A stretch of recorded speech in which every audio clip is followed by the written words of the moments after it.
It's the 10th of August, 1628. Great crowds have amassed on the shores of Stockholm harbor to witness a magnificent event.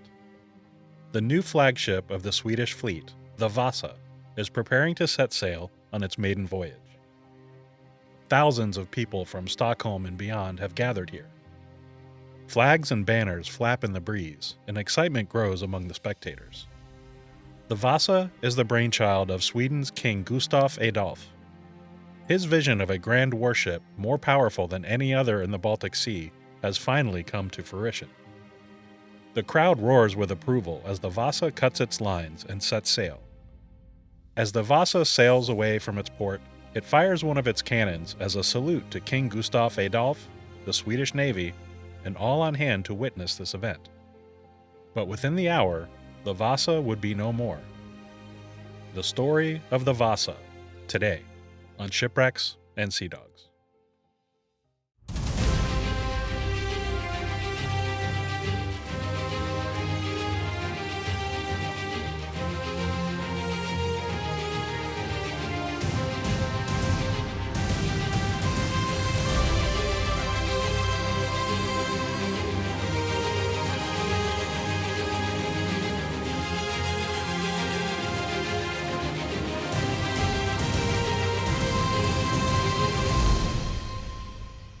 Welcome to Shipwrecks and Sea Dogs, Tales of Mishaps, Misfortune, and Misadventure. I'm your host, Rich Napolitano. The story of the Vasa goes back to 1523, when Gustaf Eriksson became King Gustav I of Sweden. He was the first monarch from the Vasa family dynasty, and led Sweden into a period of reforms and growth. Most notably, he withdrew Sweden from the Hanseatic League. This was a commercial and political alliance between countries of Northern Europe. Withdrawing from the Hanseatic League allowed Sweden to achieve independent economic growth and prestige, which continued late into the 16th century. In 1587, Sigismund III, a grandson of Gustav I, became King of Poland and Grand Duke of Lithuania. 4 years later, he was named King of Sweden and Grand Duke of Finland, when his father, John III, died. Sigismund was staunchly Catholic, while Sweden was predominantly Protestant, making him a very unpopular and unwelcome monarch, prompting a civil war. In 1599, Sigismund III was deposed by his uncle, Charles IX, and when Charles died in 1611, his son, Gustav II Adolph, was crowned King of Sweden at just age 16. Sweden was in the midst of 3 separate wars, one with the Union of Denmark-Norway, another with Russia, and a third with Poland and Lithuania. Sweden's war with Denmark-Norway concluded in 1613, and Sweden was forced to pay a large sum for the return of 2 castles and 6 towns that had been captured. The war with Russia was more successful, ending in 1617. Russia was forced to renounce any claims to Latvia and Estonia, and was left without a port on the Baltic Sea. Sigismund III was the cousin of Gustav Adolph, and still reigned as monarch in Poland and Lithuania, and he desperately wanted Sweden back under his domain and the Catholic faith. He waged war against Sweden on and off between 1600 and 1629, and other Catholic kingdoms around Europe supported his claim. As a military commander, Gustav Adolph had earned the reputation as a brilliant tactician and strategist. His masterful use of artillery prompted 19th century American military historian Theodore Dodge to call him the father of modern warfare. Some of Gustav's tactics are still studied by modern militaries. Gustav understood the threat Sigismund posed and poured much of his thought and money to the defense of his kingdom. Sweden's geographic position made it clear any invasion must come from the sea. Under King Gustav I, Sweden's navy had grown in number and firepower throughout the 16th century. But Gustav Adolph had inherited a fleet of smaller ships with single gun decks and shallower drafts. These ships were agile and ideal for protecting merchant ships in the Baltic Sea and through the dangerous shoals of Stockholm harbor. In 1621, Gustav's army invaded and conquered the city of Riga of modern-day Latvia, and established it as a base of military operations for Sweden. This overseas outpost required regular transport of troops, weapons, and supplies by sea. His fleet of smaller ships were outgunned by his rivals in Denmark, Poland, and Lithuania, and with the additional possibility of being thrust into the 30 Years' War, Gustav Adolph required an upgraded, modern, powerful navy.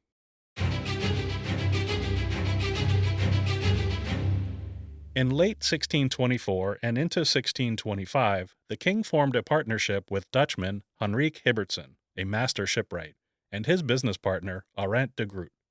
The king had visions of a stunning, modern Swedish fleet that would show off the might of Sweden. Contracts were signed to build 4 ships, but 2 different contracts were signed, one by the Admiralty and one by the king himself. Each contract had slightly different measurements and specifications, starting the beginning of a long trail of confusion.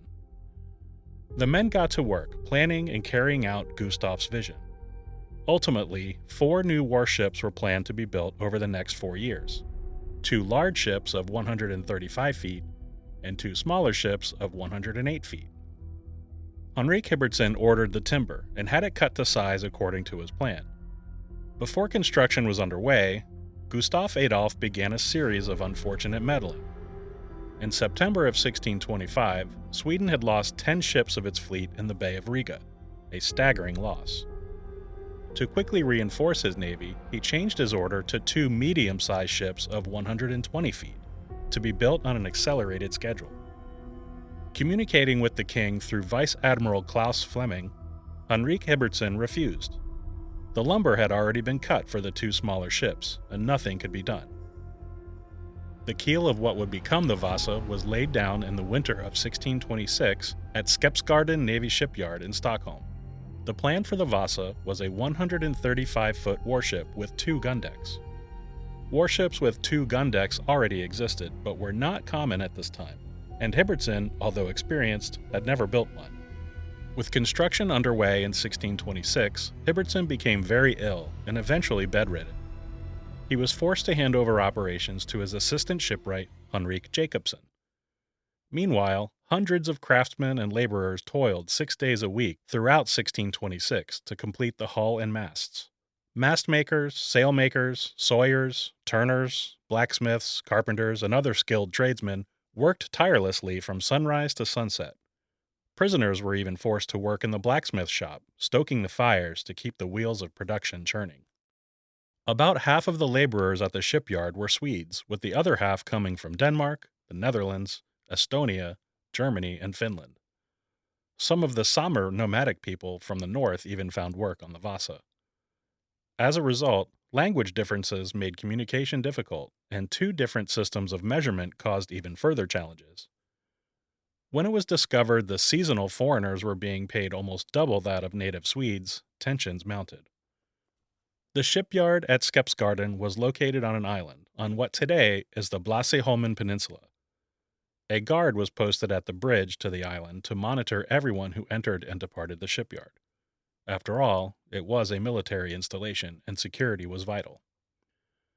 By March of 1627, construction of the hull was completed and the Vasa was launched. Around this same time, Henrik Hybertsson died of his illness and never had a chance to see his ship afloat. With the Vasa now launched, work on the stern castle and upper deck continued, and the ship was fitted out. Cloth for its 10 sails was ordered from Holland, along with hemp from Latvia for its rigging. The king ordered 72 lightweight 24-pound bronze guns from the Royal Gun Foundry in Stockholm, specifically for the Vasa. These were roughly half the weight of traditional 24-pounders.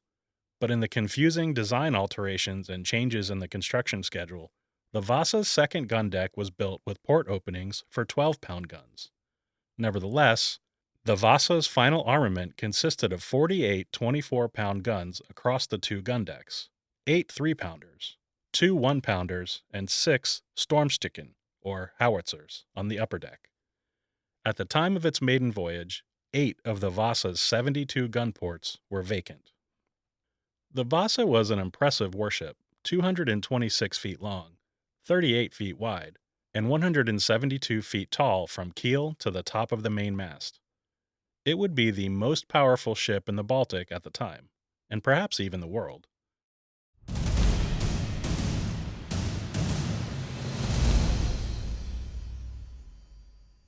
Naval warfare during the 16th and early 17th centuries was primarily based on pulling alongside the enemy, boarding, and fighting in hand-to-hand combat with axes, pikes, and swords. It was preferable to capture enemy ships and add them to your own fleet, so blasting them apart with cannon was not desirable. The Swedish Navy, among others, viewed being captured as dishonorable and disastrous, preferring to blow up their own ships rather than let them be captured. A ship's crew must be quickly subdued in order to prevent such sabotage. As a result, roughly one-third of a warship's crew were mariners, and two-thirds were soldiers or marines. However, as an artilleryman, Gustav Adolph saw the future of naval warfare being conducted with a mass of guns firing broadsides. Grand ships of the line would indeed become standard practice, but the king was a generation ahead of his time. Ship-of-the-line battle formations were gradually developed in the mid-17th century by the British and Dutch. The Vasa was not only a formidable warship, but was a showpiece of Swedish might. Gustav Adolph wanted the Vasa to convey his power and essentially serve as an advertisement for the glory of Sweden. A virtual floating museum of art, the Vasa was decorated with bright colors of red, blue, yellow, and green, and featured over 700 sculptures. Roman leaders were depicted on either side of the bow, with a glorious 3-meter-long golden lion at the head of the prow, holding the Vasa family coat of arms in its paws. The coat of arms featured a bundle of wheat, going back to an ancient Roman symbol of leadership. Two golden lions holding the coat of arms are featured prominently on the transom, with biblical scenes of David and Gideon underneath, communicating that God was on the side of Sweden. All around the ship were sculptures from Greek and Roman mythology, the Old Testament, mermaids, monsters, and devils. Those seated on the ship's toilet at the front of the ship were treated to sculptures of their enemy, the Poles, being humiliated. In the summer of 1628, construction was behind schedule. King Gustav Adolph was hoping the Vasa would be ready for service by January of 1628, and he was growing anxious. But the shipbuilders and laborers were already growing worried about the ship's instability, even while berthed in port. Captain Sofring Hansen was overseeing the project for the Admiralty, and he too was concerned. To demonstrate the problem to Vice Admiral Claes Fleming, he had 30 men run back and forth across the deck. Each time the ship rolled in that direction, back and forth. Despite this alarming reality, Fleming ordered construction to continue, as he did not wish to further delay the ship's completion or inform the king of any further problems. The Vasa was loaded with 120 tons of ballast. Already the ship's lower gun deck was closer to the water than desired. Any more, and the ship's gun ports would be dangerously close to the waterline. Finally, on the 10th of August 1628, the Vasa was ready to set sail on its maiden voyage. On board were 125 sailors and 300 soldiers. It was a Sunday, and festivities started with church services. The ship was then warped, or hauled along by its anchor line, to the southern portion of Stockholm harbor at Gamla Stan, near the royal palace, and the Storkirken Cathedral. Its orders were to sail to the southern port of Alvsnaben, where it would serve as the flagship of the reserve naval force. The weather was calm, with only a slight breeze from the south. There was great fanfare among the men, women, and children in attendance, and excitement grew throughout the afternoon. Hundreds, possibly thousands of spectators lined the shores to watch the Vasa set sail, including the wives and children of the crew. Small private vessels were scattered around the harbor to get a view of the grand warship. King Gustav Adolph, however, was not in attendance, as he was tending to matters in Poland. Between 4 o'clock and 5 o'clock p.m., the lines to the ship were cut, and 4 of the Vasa's sails were set. The pride of King Gustav II Adolph was finally underway. A booming cannon rang out, saluting the crowd and announcing its departure. But the wind was slight and could not fill the Vasa's sails, causing the ship to drift in the current. When a light gust caught the sails, it immediately caused the ship to heel badly to port, alarming everyone on board and the spectators on shore. The Vasa seemed in trouble as she struggled to slowly return to its upright position. Just then, as the ship passed a gap in the bluffs at Tegelviken, a stronger gust again pushed her over to port, but much further. Water poured in through the lower gun ports, to the horror of everyone watching. The formidable warship was sinking before their eyes. Captain Sofring Hansen immediately ordered the sails reefed and the gun ports closed. Vice Admiral Erik Janssen quickly ran to the gun decks to see if any of the guns came loose, which would cause the ship to list further to one side. The Vasa was sinking fast, and many of the crew threw themselves into the water and quickly swam away to prevent being sucked under. Those on the lower deck struggled in the chaos to find their way up the ladders to the main deck. Within just minutes, the Vasa sank in 32 meters of water, just 390 feet from shore. The tops of her masts were still visible above the water surface, enough for some of the men to hold on for their lives. Others floated on whatever debris they could find, while still more swam to shore. The Vasa was towing several small craft behind her, and some men made it into these boats and rescued others from the water. Her maiden voyage lasted only 45 minutes, traveling just 1,300 meters, less than a mile from the shipyard. Captain Hansen waited until the very last moment to abandon his ship, almost too late. He was pulled under by the doomed ship, but managed to fight his way back to the surface. Vice Admiral Erik Janssen survived as well, but had a much closer brush with death. Janssen was below deck checking on the guns when the ship went down.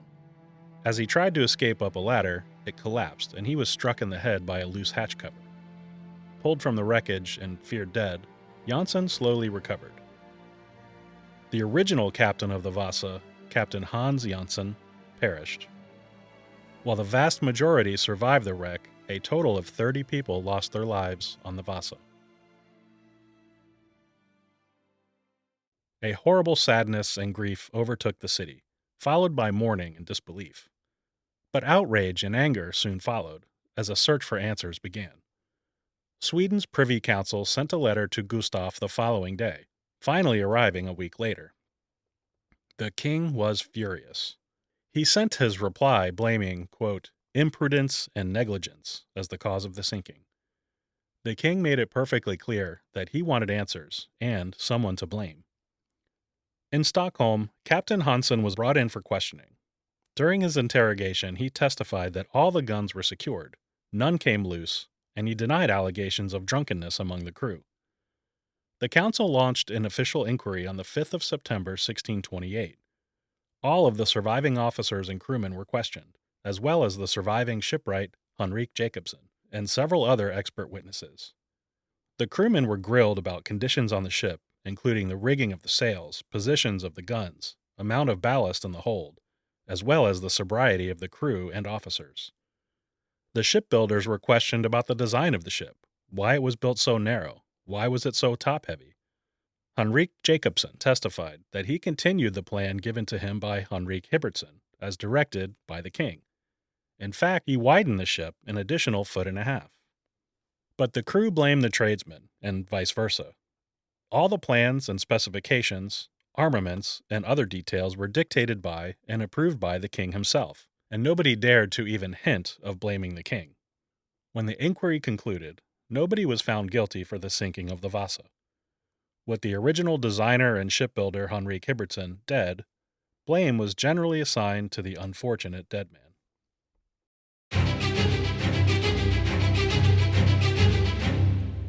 Many factors contributed to the sinking of the Vasa. Primarily, this was a time when ships were built without the use of advanced mathematics such as calculus. No precise method of calculating load lines or buoyancy existed at the time, and discretion fell to the shipbuilder's experience. Ships were often built according to a previously accepted standard and then tested during sea trials. If the ship performed badly, it would undergo modifications until it was found to be seaworthy. Hybertsson had never built a ship this large before, or with such an arrangement of armament. Adding to the imprecise method of shipbuilding were the numerous changes thrown at the shipbuilders before construction began.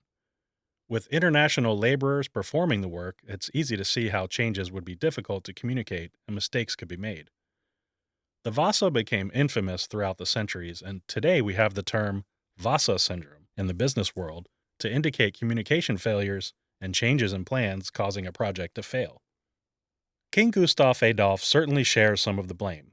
His insistence on using the heavier 24-pound guns on the second gun deck caused even greater instability. Heavier guns placed higher up from the waterline causes a ship to be less stable. There is a long-standing belief among some historians that Gustav Adolph changed the design to add a second gun deck, or perhaps have the ship lengthened after construction began. Despite the king's meddling, no evidence has ever been found to prove this. Frederick Hawker, director of the Vasa Museum in Stockholm, stated, "The ship itself provides no evidence of substantial changes after construction began." Further complicating matters is the lack of documentation of the ship's specifications. Hybertsson seemingly planned the ship according to his usual design, although with an additional gun deck, and no detailed drawings, blueprints, or plans for the Vasa have ever been discovered. Simply put, the Vasa had too much of its weight above the waterline. Lacking proper ballast and being incapable of carrying more, the Vasa was too tall and too top-heavy to be stable. During its maiden voyage, the Vasa sailed with its gun ports open. Had Captain Hansen ordered the gun ports closed, it is likely the Vasa would not have sunk. Just 3 days after the sinking, arrangements were made to attempt to raise the flagship from the harbor bottom. English engineer Ian Bulmer managed to turn the ship upright, but in doing so, wedged it even further into the mud, where the ship remained stuck. Between 1663 and 1665, Albrecht von Treleben and Andreas Peckel attempted to recover the ship's guns. Using just a primitive diving bell, a team of Swedish and Finnish divers recovered over 50 of the ship's valuable bronze guns. The Vasa would be lost and forgotten, and then rediscovered several times throughout the centuries, and divers frequently visited the site of the wreck. In 1920, the fate of the Vasa almost went in an unfortunate direction. Brothers Simon and Leonard Olshansky applied for a permit to blow up the wreck and use its waterlogged black oak to build furniture. Swedish authorities, however, rejected this plan and left the Vasa in place and undisturbed. In 1956, Swedish archaeologist Anders Franzen pinpointed the location of the Vasa using a homemade coring probe. Plans involving the Swedish Navy to raise the Vasa quickly got underway. A number of bizarre plans emerged, including filling the Vasa with ping-pong balls, or freezing the Vasa into a giant ice cube that would float to the surface. These plans, not surprisingly, were dismissed. In the end, a more reasonable plan was accepted. For 2 years, divers dug tunnels underneath the ship through the mud using high-pressure water jets. This was extremely dangerous work. It is extremely cold at the bottom of the harbor, very dark, and visibility is poor. Divers also risked the tunnels collapsing on them, or the shifting of the wreck in any direction. Miraculously, no serious accidents occurred during their work. The ship was lifted by placing 2 pontoons parallel to each other on either side of the wreck, and the pontoons were filled with water to their maximum load. Steel cable slings from the pontoons were placed through the tunnels and under the ship. When secured, the pontoons were pumped out, raising the wreck gradually a few feet at a time as this process was repeated. In August and September of 1959, 18 lifts were performed, raising the Vasa to 16 meters below the surface, and it was moved to a safer section of the harbor where divers could perform their work. Finally, on the 24th of April, 1961, the Vasa emerged after spending 333 years underwater and stuck in the mud. Television cameras, photographers, and thousands of spectators looked on as the raising of the centuries-old ship made international news. Much like the day of its sinking, its recovery was witnessed and celebrated by thousands. The Vasa was carefully pumped free of water and mud and placed in dry dock on a concrete pontoon. The Vasa was in remarkably good condition considering the amount of time it spent underwater. The cold waters protected the wooden hull and masts from the highly destructive mollusk Teredo navalis, or shipworms. However, the iron nails and other hardware quickly disintegrated within just a few years of sinking. Storms, strong currents, erosion, and damage caused by humans also left their marks. From 1961 to 1988, the Vasa was housed at a facility named the Vasa Shipyard. As archaeologists and curators worked to excavate and restore the ship, the public could visit and get a glance of the work. The ship had to be routinely sprayed to prevent it from drying out too fast and cracking. This spraying and drying out period would last for decades. But its temporary facility was small and cramped, and not suitable for a working museum. The Swedish government wanted a permanent facility for its famed ship and launched a design competition for a new facility which could serve as a museum for the public and a place for archaeologists to carry out their work. Swedish architects Månsson and Dahlbach won the competition, and ground was broken on the facility in 1987. The Vasa was moved to the site at the Vasa Museum in December of 1988, and archaeologists and museum workers have painstakingly cared for and restored the ship to its beauty. The Vasa remains at the Vasa Museum in Stockholm and is one of the biggest tourist attractions in all of Sweden and the world. That's going to do it for the story of the Vasa. Thank you so much for listening. Shipwrecks and Sea Dogs is written, edited, and produced by me, Rich Napolitano. You can follow Shipwrecks and Sea Dogs at ShipwrecksPod on social media or at shipwrecksandseadogs.com. Official merchandise is available on the website, so check it out, buy a shirt, help support the show. Original theme music is by Sean Siegfried, and you can follow him on YouTube at Sean Secret or on the web at sean.siegfried.se. If you want to hear ad-free versions of the show, you can subscribe to Into History at intohistory.com/shipwreckspod. Please join me again for a new episode in 2 weeks. And until then, don't forget to wear your life jackets.